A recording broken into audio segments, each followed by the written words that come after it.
Basically, there are three types of data. First one is a structured data, which data in the tabular format. Second one is a semi-structured data. So XML or edit log files data is known as a semi-structured data, and the data which are in the format of PDF, comment, or single or multiple line contents is known as a semi-structured data. To handle the structured data, we use SQL, Oracle, MySQL, and so many things. To handle semi-structured data, we have XML. To handle unstructured data, we have tools known as a Hadoop and MapReduce. So this one is पिछले lecture में भी हमने देखा था कि there are more than 60 to 70% data are in the range of unstructured data. In current scenario, more than 60 to 70% data are unstructured, and to handle these data means to store these types of data and to process these types of data is a very big task. Why this is a big task? Because there is a concept of 3V.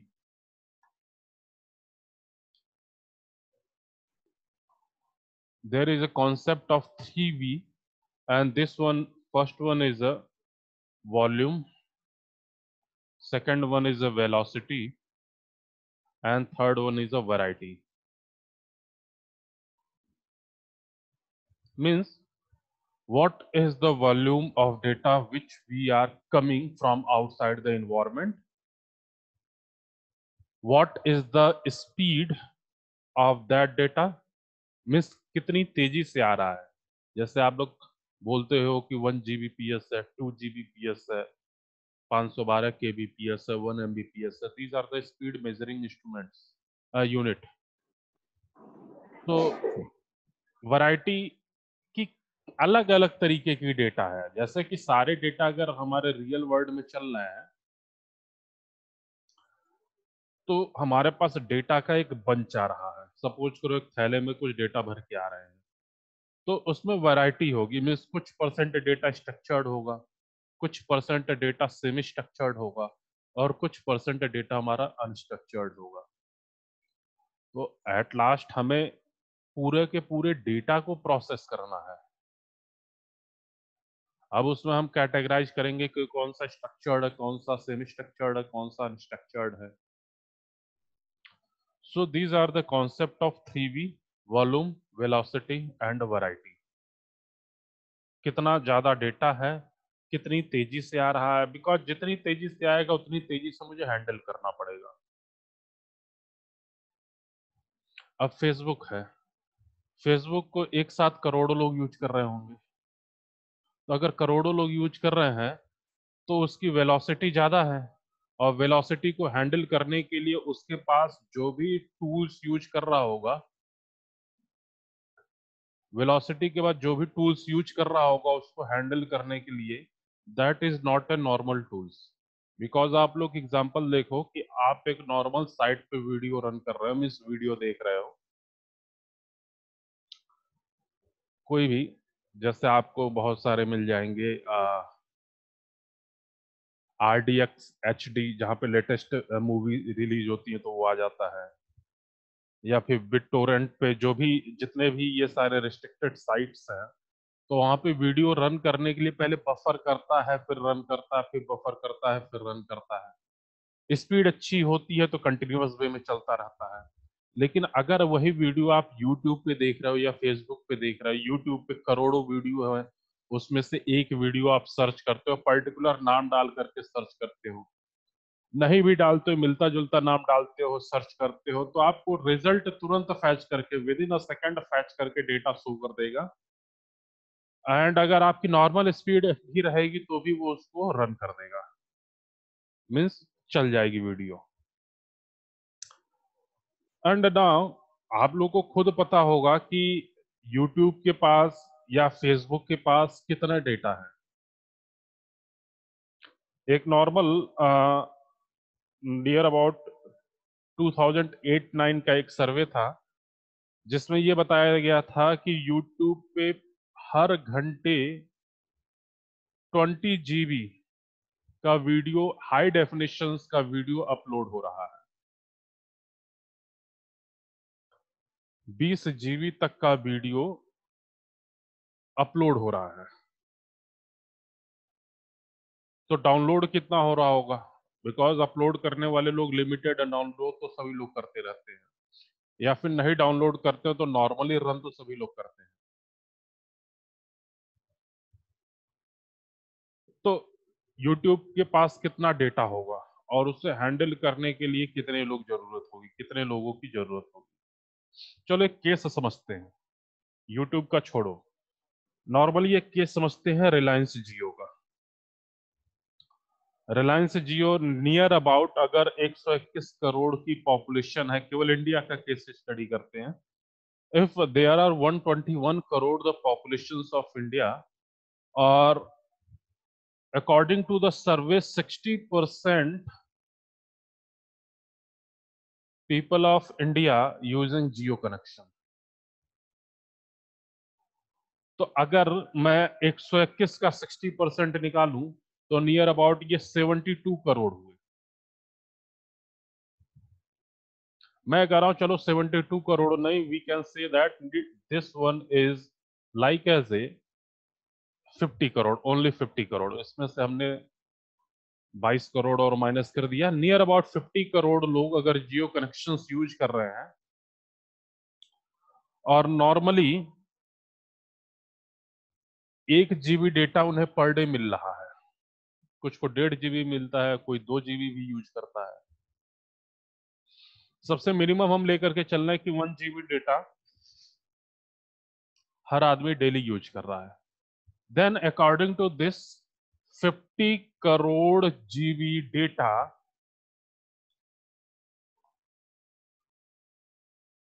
only used for the entertainment purpose।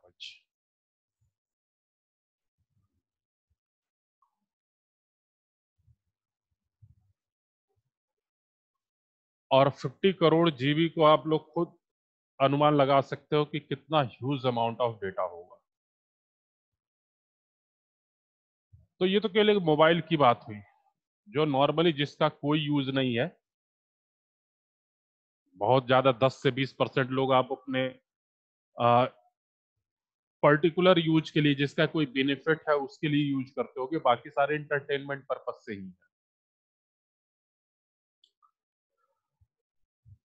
Plus satellite से data आ रहा है, आपका dish cable चल रहा है, आपका internet चलाते हो, कंप्यूटर पे भी मेल एक्सेस करते हो, वीडियो देखते हो, वहां से भी डेटा जनरेट होता है। ब्लैक बॉक्स होता है हवाई जहाजों में, जहां पे भी सारा का सारा पर सेकंड की रिकॉर्ड मेंटेन होता है। अमेजन से, फ्लिपकार्ट से ऑर्डर कर रहे हो, बहुत सारे ऐसे साइट्स हैं, सोशल नेटवर्किंग साइट चला रहे हो, फेसबुक चला रहे हो, यूट्यूब चला रहे हो, तो सोचो कि कितना अमाउंट डेटा जनरेट हो रहा है। और उस डेटा को क्या हम नॉर्मल, जो आपका ट्रेडिशनल अप्रोच है जिससे आप लोग first year, second year, third year में पढ़े हो, वो हैंडल कर पाएगा? आप तो पढ़े हो कि 10 नंबर 20 नंबर ले लो, उसको सॉर्ट करा दो, एक एरे बना लो, 20 नंबर डाल दो, हो गया एरे। तो क्या रियल वर्ल्ड में केवल 10 to 20 डेटा ही है?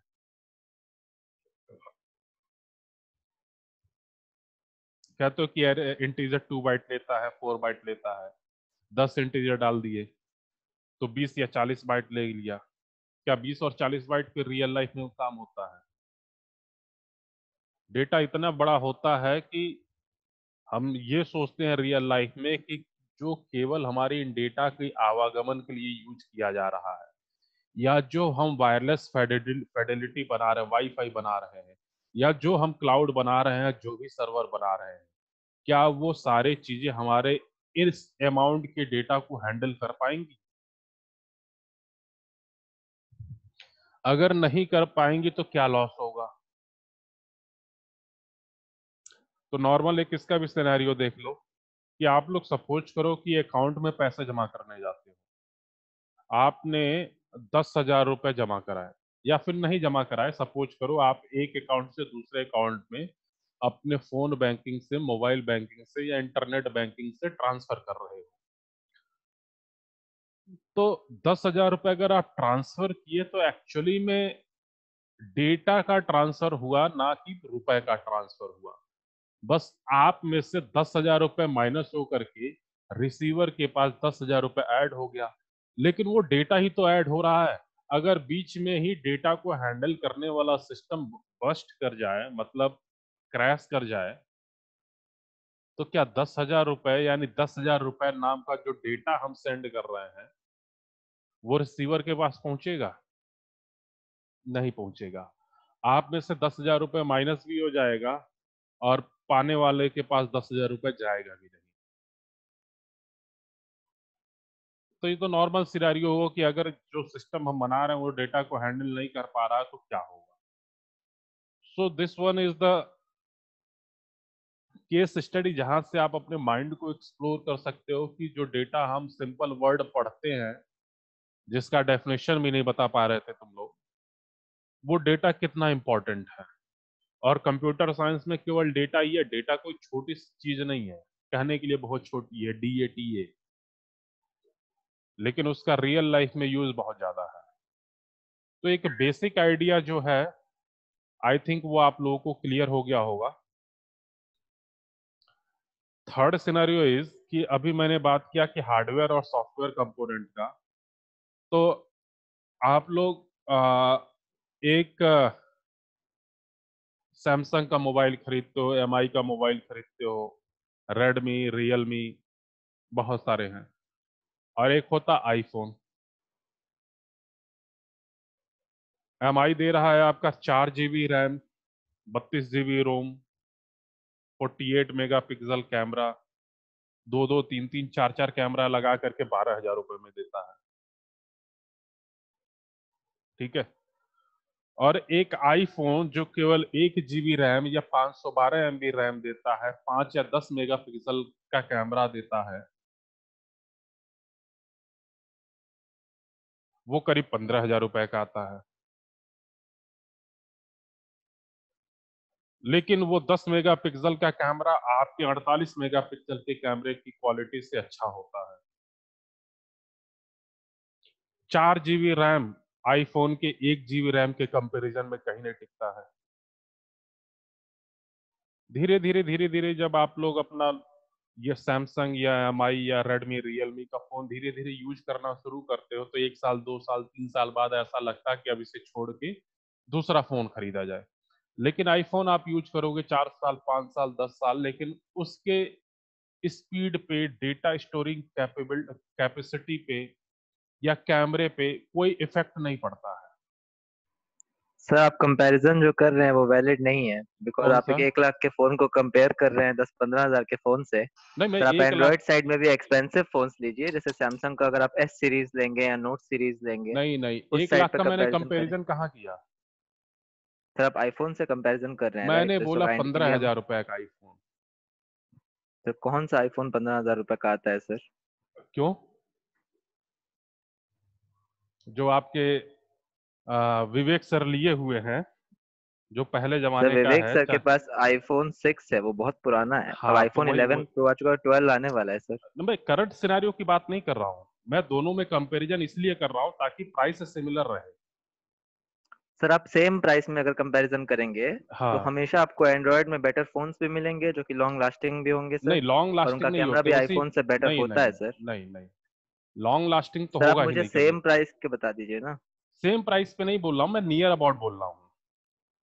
सर मैं समझ रहा हूँ, देखो लेकिन नियर अबाउट प्राइस में। देखो, होता क्या, मेरे जो बताना मैं चाह रहा हूँ उस पे पहुंचने दो अभी। Okay sir. ये कोई मैं मोबाइल का कंपैरिजन इसलिए कह रहा हूँ ताकि वो जो आने वाली चीज है वो समझ में आए। ऐसा नहीं है कि मैं एग्जैक्ट कंपैरिजन ही कर रहा हूँ, एक आइडिया लगवा रहा हूँ। तो बेसिकली होता क्या है कि दो तरीके के हार्डवेयर कंपोनेंट होते हैं। एक होता है कमोडिटी हार्डवेयर। कमोडिटी हार्डवेयर क्या होते हैं? चीप हार्डवेयर होते हैं। ठीक है परविंदर? परविंदर सिंह सैनी, कहाँ हो, सुन रहे हो? कहाँ गया भाई ये?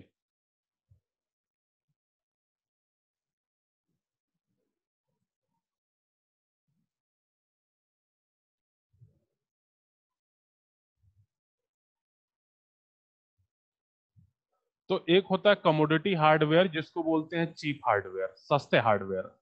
जो आप लोग लैपटॉप यूज करते हो या फिर कोई भी लैपटॉप यूज करता है, कंप्यूटर यूज कर रहे हो, डेस्कटॉप यूज कर रहे हो, तो हमारे वो चीप हार्डवेयर कहलाते हैं, कमोडिटी हार्डवेयर होते हैं। और इन्हीं कमोडिटी हार्डवेयर का यूज हम करते हैं अपने इस बिग डेटा को भी हैंडल करने के लिए। रीजन इज दिस कि स्टैंडर्ड हार्डवेयर का कॉस्ट महंगा होता है। Cheap hardware like as a कि अगर आप 1 टेराबाइट का एक्सटर्नल हार्ड डिस्क खरीद रहे हो तो 4-4.5 हजार रुपए का आपको मिल जाएगा, 3,500 रुपए का भी मिल सकता है। लेकिन अगर वही स्टैंडर्ड 1 टेराबाइट हार्डवेयर खरीदोगे जो कमोडिटी हार्डवेयर का नहीं बना होगा, देन 1 टेराबाइट हार्ड डिस्क आपको 20,000 रुपए, 15,000 रुपए नियर अबाउट मिलेगा। और दूसरा ये है कि कहते हो कि भाई 3 साल की 4 साल की गारंटी मिल रही है, तो अगर मैं गारंटी किसी भी चीज का दे रहा हूं तो फेल होने का कोई सवाल नहीं उठना चाहिए उस पर। गारंटी का मतलब ये नहीं होता है, या वारंटी का मतलब जो आप लोग कहते हो या कोई भी कहता है कि भाई अगर ये 3 साल के अंदर खराब हो जाता है तो हम इसे रिप्लेस कर देंगे।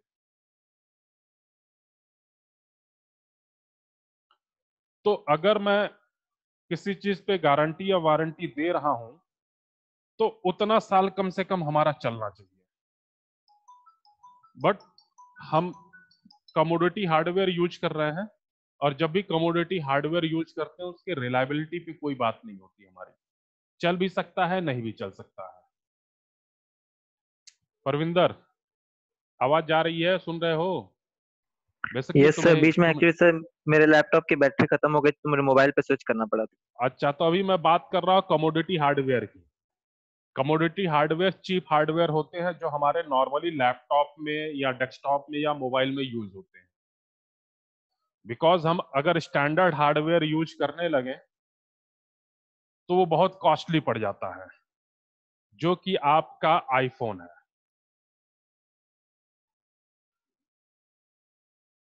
ठीक है,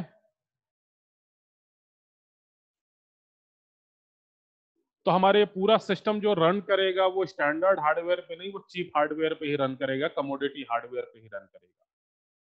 फेल होने की भी संभावना है, हो भी सकता है, नहीं भी हो सकता है। जो हम डेटा स्टोर करने के लिए डेटा नोड बनाएंगे, आगे चल के पढ़ेंगे डेटा नोड होता है, तो जो हम डेटा को स्टोर करने के लिए डेटा नोड बनाएंगे वो हमारे ये सस्ते हार्ड डिस्क ही यूज होंगे। लेकिन हमारा अगर एक हार्ड डिस्क फेल हो रहा है, यानी एक सिस्टम अगर फेल हो रहा है स्टोर करने का, तो उसका इफेक्ट ना पड़े, तो इसके लिए हम सिस्टम बनाएंगे, और वही सिस्टम हमारा पूरा कहलाएगा हडूप डिस्ट्रीब्यूटेड फाइल सिस्टम का आर्किटेक्चर। तो बेसिकली जो हमारा HDFS है, जिसकी हम बात कर रहे हैं कि there are two component, one is HDFS, second one is a map reduce. So basically एक कॉन्सेप्ट आया था गूगल का GFS करके 2003 के near about. That one is a Google file system, Google file system. और ये तो हो गया GFS, Google file system, data को स्टोर करने के लिए, और उसको प्रोसेस करने की आया 2004 में मैप रिड्यूस का कॉन्सेप्ट, ये गूगल ने दिया था। उसके बाद 2006-07 में याहू ने दिया अपना HDFS का concept. HDFS is a Hadoop distributed file system. और याहू ने अपना मैप रिड्यूस बनाया उस सिस्टम को प्रोसेस करने के लिए, डेटा को प्रोसेस करने के लिए। उसके बाद हमारा कॉन्सेप्ट आया हडूप का, एंड हडूप कॉन्सेप्ट दिया था डॉग कटिंग ने, means dog cutting is the founder of Hadoop. और हडूप के केस में 2 कंपोनेंट बताया उन्होंने, बाद में आगे चल करके बहुत सारे कंपोनेंट ऐड होते चले गए। So first one is HDFS and second one is a MapReduce. This one, HDFS, and second one is a MapReduce. So HDFS stands for Hadoop Distributed File System, and this one is used for storing a huge data set. And MapReduce is used for processing the data. Second one is a MapReduce. So MapReduce is used for processing the data.